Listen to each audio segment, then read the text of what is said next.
What's up, guys? It's Jonathan with One Big Impact. So really quick, I wanted to make a video on how to change out your thermostat temperature sensor for a 2004 Honda Civic. Now, this is going to be the coolant sensor. It's going to be located right here on the top. It's going to be pretty similar for a lot of different vehicles, even like some Odysseys and different things like that. I've had some major overheating issues. If this sensor is bad, it can mess with the gauge, it can mess with the computer, it can mess with fuel, it could make it too rich, it could make starting problems, all kinds of issues. So I'm hopeful that this is going to be the issue. I'm going to show you really quick how to do it. It's pretty simple. Make sure whatever you buy, and this will be in the link in the description below, by far the cheapest. Check out the links in the description below. This temperature sensor is like $11.99 through my link. Through the local parts store, it's like 35 bucks. The couple things that you're gonna need is your fingers and a 17mm ratchet. So the ratchet, and it needs to be a deep leg. I'll also put that in the link in the description below, because for some reason, anytime you're looking for something, socket, you can never find it. So it might not be a bad idea to pick one up, but that's gonna fit just fine. And then I'll also put a link to the ratchet in the description below. Okay, so again, here's the sensor. Now, don't confuse it with the fan sensor, which I actually did, and I thought I ordered the wrong one, and that's going to be it right there. That's going to control when the fan comes on and stuff like that.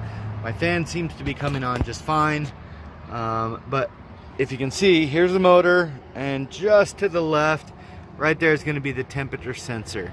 So you're actually just going to, and make sure your car is cool and depressurized, because when you pop this off, you do not want like 1,000-degree freaking boiling heat coming to your face.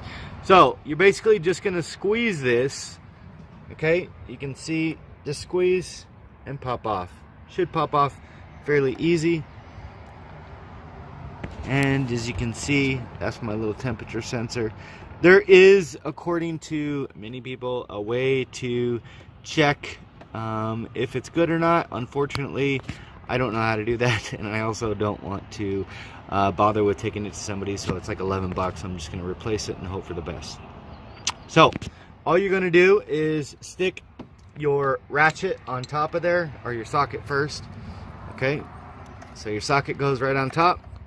That's it. And put this little guy on there, turn to the left. Let's see if my ratchet will work.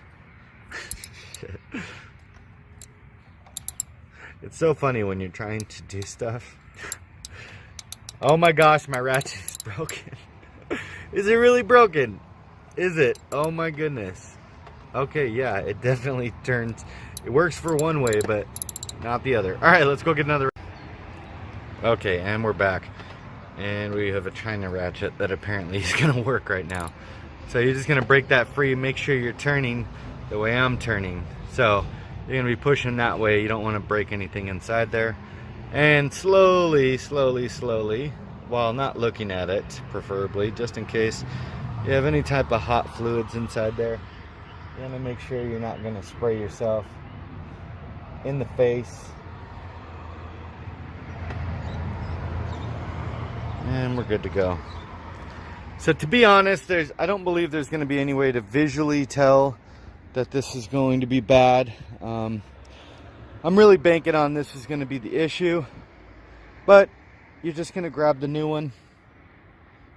It is fairly hot, not that that makes a difference, but looking in there, nice little conduits in there.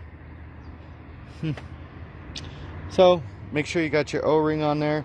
The old one has the O-ring. And you're just going to slide that puppy right back in. Be careful not to cross thread anything, because this is going to be connected to your motor, and you don't want to end up with more issues than necessary. So just nice and slightly snug. Again, don't over tighten or anything. It's got that gasket on there, so if you have any type of leaks or anything, you're going to notice pretty quickly. And remember, it's super tall, super small little bolt, so there's no reason to go super crazy and get crazy tight. That should be plenty.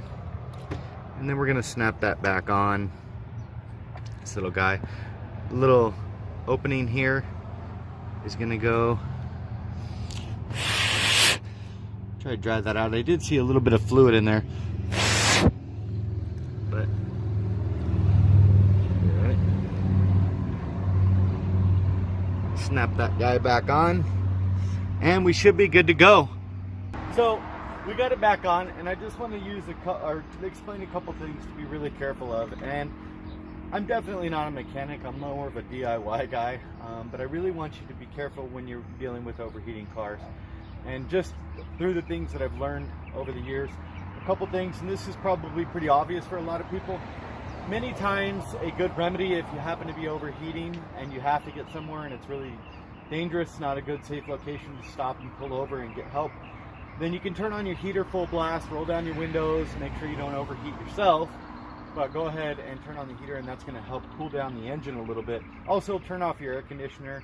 I mean, sometimes that is going to be the issue. Just turning off the air conditioner can help, but if that doesn't cool it down, again, if you ever get to the red zone, you need to pull over and shut your engine down and be careful.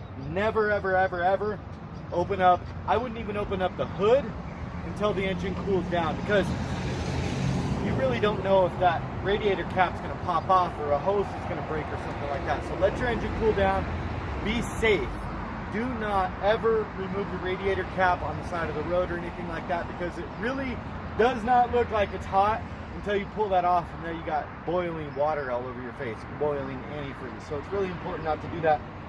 Please check out the links in the description below to get your sensor today. I'll put some antifreeze in there, but also make sure that you are filling up your your fluid, and don't ever run your engine while it's extremely hot. Pull over, let it cool down.